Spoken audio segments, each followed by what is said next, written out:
ഇന്ന് നമ്മൾ ചെയ്യുന്നത് ഒരു പച്ചടിയാണ്. പച്ചമാങ്ങ വെച്ചിട്ടാണ് ചെയ്യുന്നത്. അതിനായിട്ട് പച്ചമാങ്ങ തൊലിയൊക്കെ കളഞ്ഞെടുക്കണം. അധികം പുളിയില്ലാത്ത മാങ്ങയായിരിക്കും നല്ലത്. അപ്പോൾ ഇതുപോലെ ചെറിയ പീസാക്കി എടുക്കുക. ഇനി ഇത് ഒരു പാനിലേക്ക് ഇട്ട് കൊടുക്കുക.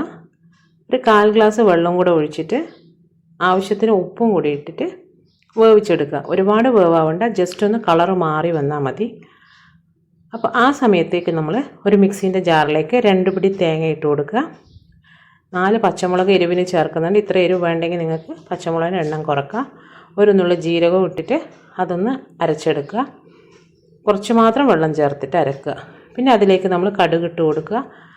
അതൊന്ന് അരച്ചെടുത്തതിന് ശേഷം ഈ ഒരു പരുവത്തിലാണ് ഉണ്ടാവുക. ഇനി നമ്മൾ വേവായി വന്നിട്ടുള്ള മാങ്ങയിലേക്ക് ഈ അരപ്പിട്ട് കൊടുത്തിട്ട് ഒന്ന് തിളപ്പിച്ചെടുക്കുക. ഒരുപാട് നേരം തിളക്കണ്ട, ആ തേങ്ങയൊന്ന് റെഡിയാവാൻ മാത്രം. തിളപ്പ് വന്നു കഴിഞ്ഞാൽ നമ്മളതിലേക്ക് ഉപ്പ് നോക്കിയിട്ട് വേണമെങ്കിൽ പിന്നെ ഉപ്പൊന്ന് ചേർത്ത് കൊടുക്കുക. ഇനി ഇത് അടുപ്പ് ഓഫാക്കിയിട്ട് മാറ്റി വെക്കുക. അപ്പോഴത്തേക്ക് നമുക്കൊരു കപ്പ് തൈര് എടുത്തിട്ട് കട്ടയൊന്നും ഇല്ലാണ്ട് ഉടച്ചെടുക്കുക. ഇനി ഈ തൈര് നമ്മൾ നേരത്തെ അടുപ്പത്തുനിന്ന് മാറ്റി വെച്ചതിലേക്ക് നമ്മൾ ചേർത്ത് കൊടുക്കുക. ഒന്ന് മിക്സാക്കി എടുക്കുക. അതിലേക്ക് കറിവേപ്പിലയും കൂടി ഇട്ട് കൊടുക്കുക. ഇനി ഇതിൽ നമ്മൾ താളിച്ചൊഴിക്കുകയാണ് ചെയ്യുന്നത്. അതിനായിട്ട് വെളിച്ചെണ്ണ അടുപ്പത്തേക്ക് വെക്കുക. കടുക് ഇട്ട് കൊടുക്കുക, വറ്റൽമുളക്, കറിവേപ്പില, ഇത്രയും സാധനങ്ങൾ വെച്ചിട്ടാണ് താളിക്കുന്നത്. അപ്പോൾ ഇത്രയുള്ള നമ്മളെ പച്ചടി.